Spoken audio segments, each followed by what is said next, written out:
పితా పుత్ర పవిత్రాత్మ నామమున ఆమేన్. ప్రభువు మీతో ఉందురుగాక, మీ ఆత్మతో ఉండునుగాక. పునీత మత్తయి గారు రాసిన పవిత్ర సువిశేషంలోని భాగము. ప్రభువా మీకు మహిమ కలుగునుగాక.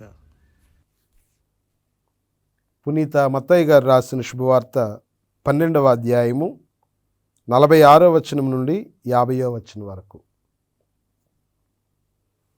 యేసు ఇంకను జనసమూహముతో మాట్లాడుచుండగా ఆయన తల్లియు ఆయన సోదరులను అచ్చటికి వచ్చి ఆయనతో సంభాషింపకోరి వెలుపల నిలిచియుండిరి. అప్పుడు ఒకడు, మీ తల్లియు సోదరులు వచ్చి మీతో మాట్లాడుటకై వెలుపల వేచియున్నారు అని చెప్పాను. యేసు అతనితో ప్రత్యుత్తరముగా, నా తల్లి ఎవరు, నా సోదరులు ఎవరు అని తన శిష్యుల వైపు చూపుచు, వీరే నా తల్లి సోదరులు అని చెప్పాను. మరియు పరలోకమందున్న నా తండ్రి చిత్తమును నెరవేర్చువాడు నా సోదరుడు, నా సోదరి, నా తల్లి అని పలికెను. ఇది క్రీస్తు ప్రభుని సువిశేషము. క్రీస్తువా మీకు స్తుతి కలుగునుగాక.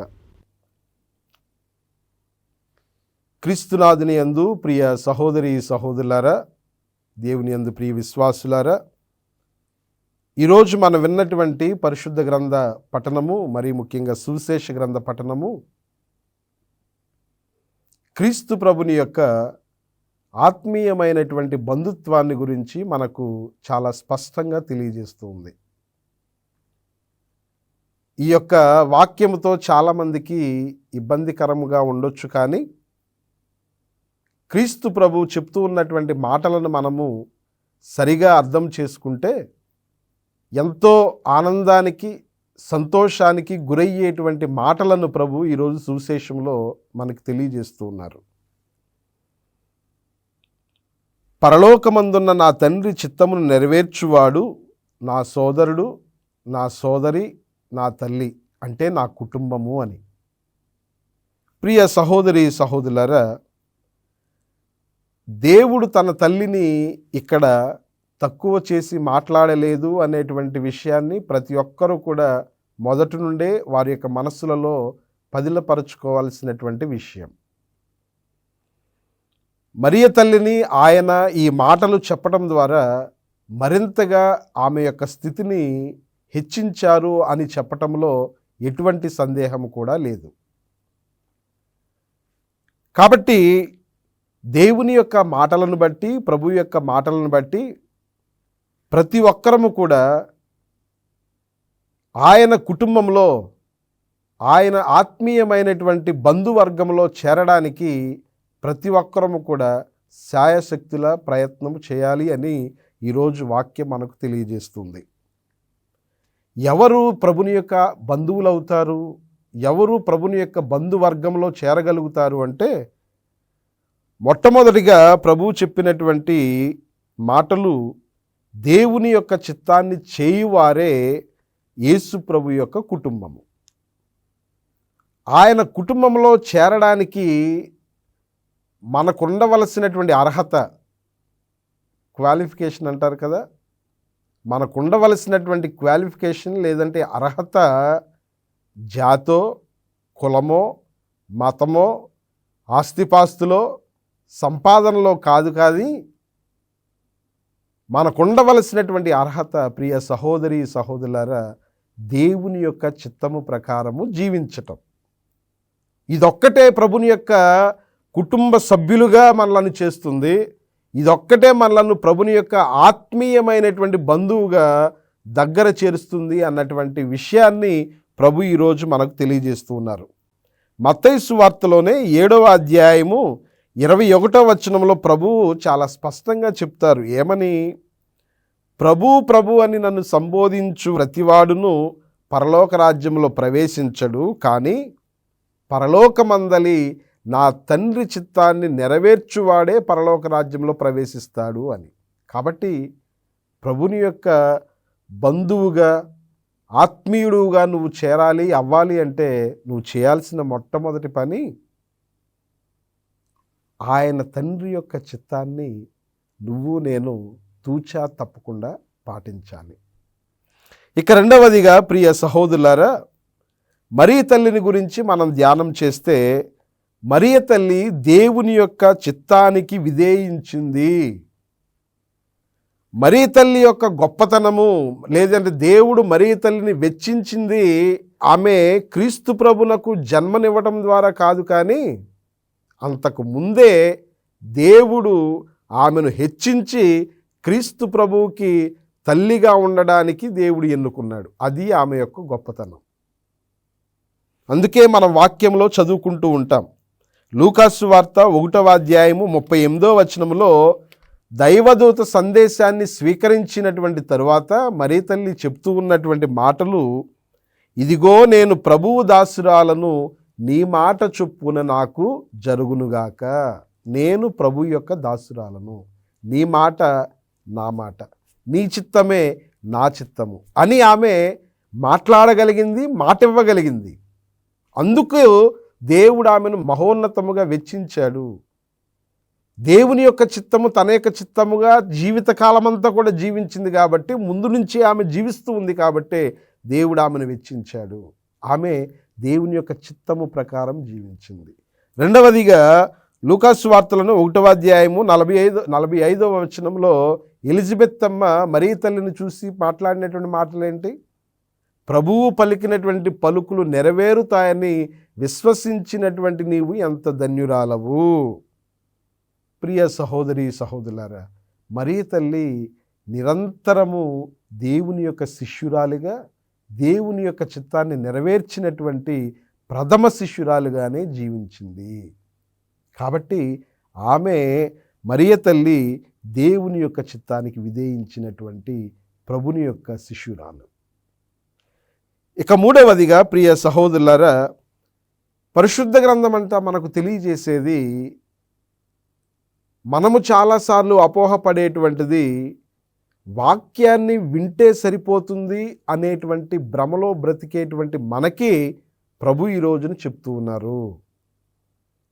ఆదివారమో లేకపోతే ప్రార్థన జరిగినప్పుడు, ఇంకొక సమయంలోనో ప్రార్థన పెట్టినప్పుడు, కోటాలకు వెళ్ళినప్పుడు వెళ్ళి వస్తే సరిపోతుంది, రక్షింపబడతాము, దైవరాజ్యం అనుగ్రహించబడుతుంది అనుకునేటువంటి మనందరికీ ప్రభు నేర్పిస్తూ ఉన్నారు. ఏంటి? వాక్యాన్ని వినడము మాత్రమే సరిపోదు, కానీ దానిని ఆచరించేటువంటి వానికే దైవరాజ్య ఫలాలు లభిస్తాయి అని. ఆచరించటం చాలా ముఖ్యం. ఆచరణీయం అనేటువంటిది చాలా ముఖ్యం. నీ యొక్క క్రైస్తవ జీవితము ఎప్పుడు పరిపూర్ణమవుతుంది? వాక్యం వినడంతో కాదు. నీ యొక్క క్రైస్తవ జీవితము పరిపూర్ణమయ్యేది విన్నటువంటి వాక్యాన్ని జీవించినప్పుడు, నీ జీవితంలో దాని యొక్క ఫలాలు కనిపించినప్పుడు నువ్వు నిజమైనటువంటి పరిపూర్ణమైనటువంటి క్రైస్తవుడివి, క్రీస్తు సాక్షివి అన్నటువంటి విషయాన్ని ప్రపంచం గుర్తిస్తుంది, నీతో ఉన్నటువంటి వారు గుర్తిస్తారు. కాబట్టి యాకోబు గారు తన యొక్క లేఖలో తెలియజేసినట్లుగా, యాకోబు గారు రాసినటువంటి పత్రిక 1వ అధ్యాయం 22వ వచనంలో మనం వింటాం, దేవుని యొక్క వాక్యాన్ని కేవలము వినుటయేనని ఆత్మవంచన చేసుకొనకుడు, కానీ ఏం చేయాలంట? దానిని ఆచరించాలి, పాటించాలి. అది నిజమైనటువంటి దేవుని బిడ్డల యొక్క లక్షణం. దేవుని యొక్క వాక్యాన్ని ఆలకించి దానిని పాటించటం అనేటువంటిది, దేవుని యొక్క చిత్తము ప్రకారం జీవించటం అనేటువంటిది నిజమైనటువంటి దేవుని బిడ్డల యొక్క లక్షణము. దేవుని యొక్క బిడ్డలు వాక్యాన్ని ఆలకించి దానిని పాటించాలి. మరియ తల్లి వలె దేవుని యొక్క సందేశాన్ని ఆలకించింది, హృదయంలో పదిలపరుచుకుంది, అదేవిధంగా దేవుని యొక్క వాక్యము ప్రకారం తన యొక్క జీవితాన్ని జీవించింది. ఈ విధంగా మనము క్రీస్తు ప్రభుని యొక్క ఆత్మీయమైనటువంటి బంధువులం అవుతాం, దైవరాజ్యాన్ని పొందగలిగేటువంటి దేవుని యొక్క బిడ్డలము కాగలుగుతాం. ప్రియ సహోదరి సహోదరులారా, ఈ విధంగా దేవుని యొక్క కుటుంబ సభ్యులకు, దేవుని యొక్క ఆత్మీయమైనటువంటి బంధువులకు, ఆయన వాక్యానుసారం జీవించేటువంటి వారికి లభించేటువంటి ఆశీర్వాదాలను గురించి కూడా వాక్యం మనకు తెలియజేస్తూ ఉంది. ఏంటి ఆశీర్వాదాలంటే, మనం దేవుని యొక్క స్నేహములో ఉంటాం.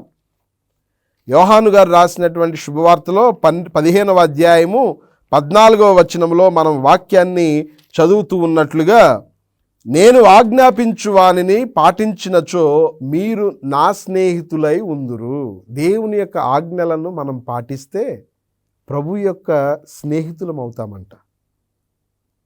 అదేవిధంగా యోహాను గారు రాసినటువంటి శుభవార్తలోనే 1వ అధ్యాయంలో 12వ వచనంలో మనకి వాక్యము చెప్పబడుతూ ఉంది. ఏమని అంటే, ఆయనను అంగీకరించి విశ్వసించిన వారందరికీ ఆయన దేవుని బిడ్డలకు భాగ్యమును ఇచ్చెను. ఆయన బిడ్డలం అవుతాము. దేవుని యొక్క బిడ్డలం అయ్యేటువంటి గౌరవాన్ని, ఆశీర్వాదాన్ని ప్రభు మనకిస్తారు ఎప్పుడు ఆయన యొక్క వాక్యాన్ని ఆలకించి దాన్ని ఆచరిస్తే. ఇక చివరిగా యోహాను గారు రాసినటువంటి మొదటి లేఖలో 2వ అధ్యాయము 17వ వచనంలో మనం చదువుతూ ఉన్నాము. ప్రియ సహోదరి సహోదరులారా, ఈ ప్రపంచము దాని వ్యామోహమును గతించును, కానీ దేవుని చిత్తమును నెరవేర్చువాడు శాశ్వత జీవి అగును. దేవుని యొక్క వాక్యాన్ని ప్రకారము జీవించినటువంటి వాడు శాశ్వతమైనటువంటి జీవితాన్ని పొందుతాడు, శాశ్వత జీవి అవుతాడు. అంటే పరలోక రాజ్యంలో తాను దేవునితో కలిసి నిత్యకాలము జీవిస్తాడు. కాబట్టి ప్రియ సహోదరి సహోదరులారా, దేవుని యొక్క వాక్యమును అనుసరించి దేవుని యొక్క వాక్యానుసారము జీవించేటువంటి వారు, ఆచరించేటువంటి వారు, పాటించేటువంటి వారు దేవుని యొక్క శిష్యులవుతారు, స్నేహితులవుతారు, ఆయన యొక్క కుటుంబ సభ్యులు అవుతారు, ఆయన బిడ్డలు అవుతారు, ఆయన సొంత వారు అవుతారు. ఆయన సొంత వారికి ఎప్పుడు ఏ లోటు, ఏ ఇబ్బంది, ఏ కష్టము రాదు, వచ్చినా దేవుడు వారికి బయటపడేటువంటి మార్గాన్ని చూపిస్తారు. కాబట్టి ప్రియ సహోదరులారా, నువ్వు విశ్వాసిగా జీవించినంత కాలము ప్రభు యొక్క కుటుంబ సభ్యుడిగా, ఆత్మీయమైనటువంటి బిడ్డగా, ఆయనతో అంటిపెట్టుకునేటువంటి బిడ్డగా జీవించేటువంటి కృప కొరకు నువ్వు ప్రార్థన చేయాలి. మనందరం కూడా ప్రార్థన చేసుకుందాం. ప్రభువుతో మనం ఎల్లప్పుడూ కలిసి నడిచేటువంటి విశ్వాసాన్ని దయచేయమని దేవుని యొక్క కృప కొరకై ప్రార్థన చేద్దాం. ప్రభువు మనందరినీ దీవించునుగాక. చిన్న ప్రార్థన చేసుకుందాం. తలలు వంచండి. కృపాసత్య సంపూర్ణమైన దేవ, దయగల సర్వేశ్వర, నీవు మాకిచ్చినటువంటి కృపను, ఈ యొక్క జీవితాన్ని బట్టి వందనాలు తెలియజేస్తూ ఉన్నాము. ప్రభువా, అనేకమైనటువంటి సార్లు స్వార్థము చేత, గర్వము చేత, అహంకారము చేత మేము నీకు దూరమై జీవిస్తూ ఉన్నాం. ప్రభువా, నీవు లేకుండా మేము లేమనేటువంటి విషయాన్ని మేమందరం కూడా గ్రహించుకొని నిన్నే అంటిపెట్టుకుని జీవిస్తూ నీ యొక్క చిత్తానుసారం మా యొక్క జీవితాలను నడిపించుకునేటువంటి కృపను దయచేయమని మా ప్రభు అయిన క్రీస్తు ద్వారా అడిగి వేడుకొనుచున్నాము తండ్రి. ఆమేన్. ప్రభువు మీతో ఉందురుగాక, మీ ఆత్మతో ఉండునుగాక. సర్వశక్తిగల సర్వేశ్వరుడు పితా, పుత్ర, పవిత్రాత్మ మిమ్మందరిని దీవించి సదా కాచి కాపాడుదురుగాక. ఆమేన్. గుణదల మాత మా ఆశ్రయం, కరుణామయీ నీవే మా జీవనం, విజయవాడ వెలుగై నిలిచినవే మరియమ్మ, నీవే మా ధైర్యం.